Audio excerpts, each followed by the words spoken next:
بسم اللہ الرحمن الرحیم۔ السلام علیکم۔ روزانہ واقعات سننے کے لیے اس چینل کو سبسکرائب کریں۔ حضرت عامر بن عبداللہ رحمۃ اللہ علیہ کے بارے میں بصرہ کے ایک نوجوان بیان کرتے ہیں کہ میں ایک قافلے میں عامر بن عبداللہ رحمۃ اللہ علیہ کے ہمراہ تھا۔ جب ہم پر رات آئی تو ہم نے پانی کے قریب ایک جھاڑی نما کثیر درختوں والے مقام پر پڑاؤ ڈالا تو عامر بن عبداللہ رحمۃ اللہ علیہ نے اپنا سامان سمیٹا اور اپنا گھوڑا ایک درخت کے ساتھ باندھ کر اس کی رسی کو لمبا چھوڑ دیا اور گھاس پھوس جمع کر کے اس کے سامنے ڈالا تاکہ وہ سیر ہو جائے، اور خود جھاڑی میں داخل ہو کر اوجل ہو گئے۔ میں نے اپنے دل میں کہا کہ مجھے ان کے پیچھے جا کر دیکھنا چاہیے کہ وہ اس رات کے وقت جھاڑیوں میں گھس کر کیا کرتے ہیں۔ وہ چلتے رہے یہاں تک کہ ایک ایسی جگہ جا کر رک گئے جس کے چاروں طرف بہت سارے درخت تھے اور وہ جگہ آنکھوں سے نظر نہیں آتی تھی، یعنی دور سے وہ جگہ کسی کو نظر نہیں آتی تھی۔ پھر انہوں نے قبلے کی طرف منہ کیا اور نماز کے لیے کھڑے ہو گئے، اور میں نے ان کی نماز سے زیادہ اچھی، کامل اور خشوع والی نماز بھی نہیں دیکھی۔ پھر جب وہ اپنی نماز سے فارغ ہو گئے تو اللہ تعالی سے دعا اور سرگوشی شروع کر دی۔ جو کلمات وہ دعا میں کہتے رہے ان میں سے بعض کلمات یہ ہیں: اے میرے مولا، تو نے اپنے حکم سے مجھے پیدا فرمایا اور اپنی مشیت سے مجھے دنیا کی آزمائشوں میں ڈالا، پھر مجھے حکم دیا کہ میں اپنے نفس پر قابو پایا کروں۔ اے میرے زبردست قوت اور طاقت والے مولا، اگر آپ کی مہربانی شامل حال نہ ہو تو میں کیسے اپنے نفس پر قابو پا سکتا ہوں؟ اے میرے مولا، آپ تو جانتے ہیں کہ اگر یہ دنیا مافیہا اور جو کچھ اس کے درمیان ہے تمام خزانے میرے ہو جائیں اور پھر آپ کی رضا کے بدلے مجھ سے مانگ لیے جائیں تو آپ کی رضا کے حاصل کرنے کے لیے میں یہ سب کچھ قربان کر دوں گا۔ اے ارحم الراحمین، مجھے میرے نفس کے حوالے نہ کیجیے، یعنی وہ مجھے گناہوں کی طرف نہ لے جائے۔ اے میرے مولا، میں آپ سے محبت کرتا ہوں، مجھ پر ہر مشکل آسان کر دیجیے اور مجھے اپنے ہر فیصلے پر رضا نصیب فرما دیجیے۔ آپ کے ساتھ محبت ہے، اس لیے مجھے اس کی کوئی پرواہ نہیں کہ میرے صبح اور میری شام کس حالت میں گزر رہی ہے۔ وہ بصری آدمی کہتے ہیں کہ پھر مجھے نیند آ گئی اور میں نے اپنی دونوں پلکیں جھکا لیں، یعنی دونوں آنکھیں بند کر کے سو گیا۔ میں سوتا رہا یہاں تک کہ جب میں بیدار ہوا تو دیکھا کہ عامر اسی طرح اپنی جگہ نماز اور دعا میں مشغول تھے، یہاں تک کہ صبح ہونے لگی۔ جب ان کو فجر کا وقت معلوم ہونے لگا تو انہوں نے فجر کی فرض نماز ادا کی اور پھر دعا میں لگ گئے۔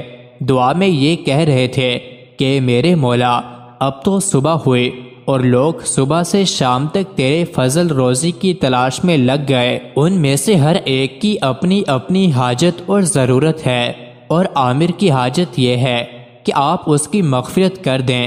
اے اللہ، میری اور ان سب کی حاجتیں پوری فرما دیجئے۔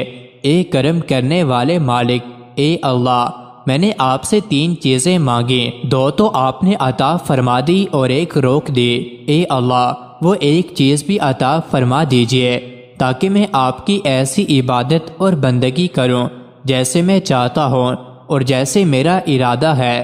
دعا سے فارغ ہو کر اپنی جگہ سے اٹھے تو مجھے دیکھ لیا اور سمجھ گئے کہ میں نے یہ پوری رات اس جگہ گزاری ہے، تو وہ بہت غم زدہ ہو گئے کیونکہ میں نے ان کی پوری کیفیت دیکھ لی تھی، اور ناراضگی و افسوس کے ساتھ کہنے لگے: اے بصری بھائی، میرا خیال ہے آپ رات بھر مجھے دیکھتے رہے ہیں۔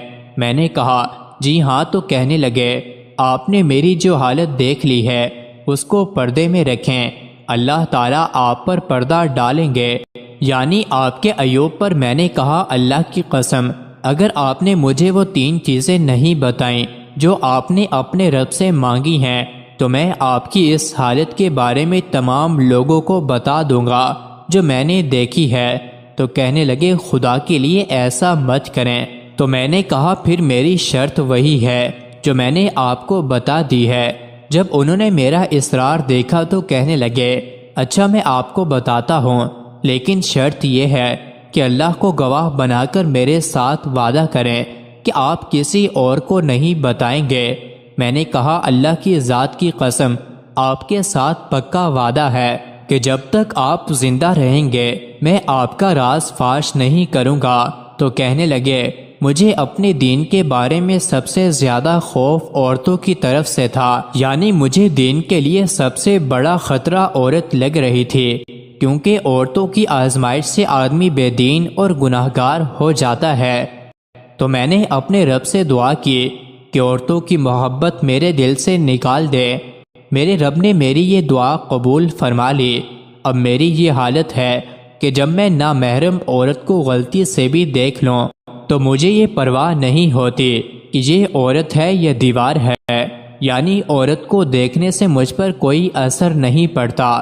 میں نے کہا ایک چیز تو یہ ہو گئی، اب دوسری بتائیں۔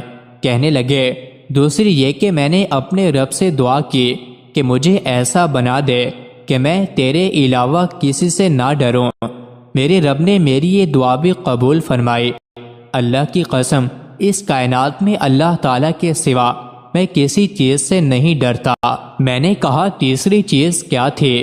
کہنے لگے میں نے اپنے رب سے درخواست کی تھی کہ مجھ سے نیند ختم کر دے تاکہ میں رات دن جیسے چاہوں اپنے رب کی عبادت کروں، تو میرے رب نے یہ تیسری چیز مجھے عطا نہیں فرمائی، یعنی میری یہ تیسری دعا اور درخواست قبول نہیں ہوئی۔ جب میں نے ان کی یہ باتیں سنی تو میں نے ان سے کہا خدا کے لیے اپنے اوپر ترس کھائیں، نرمی کریں، کیونکہ آپ ساری رات نماز میں کھڑے ہو کر اور سارا دن روزے کی حالت میں گزارتے ہیں، حالانکہ جنت تو آپ کے اس عمل سے بھی کم عمل کے ساتھ مل سکتی ہے، اور آگ سے بچاؤ آپ کی اس جد و جہد سے بھی کم کوشش کے ساتھ ممکن ہے۔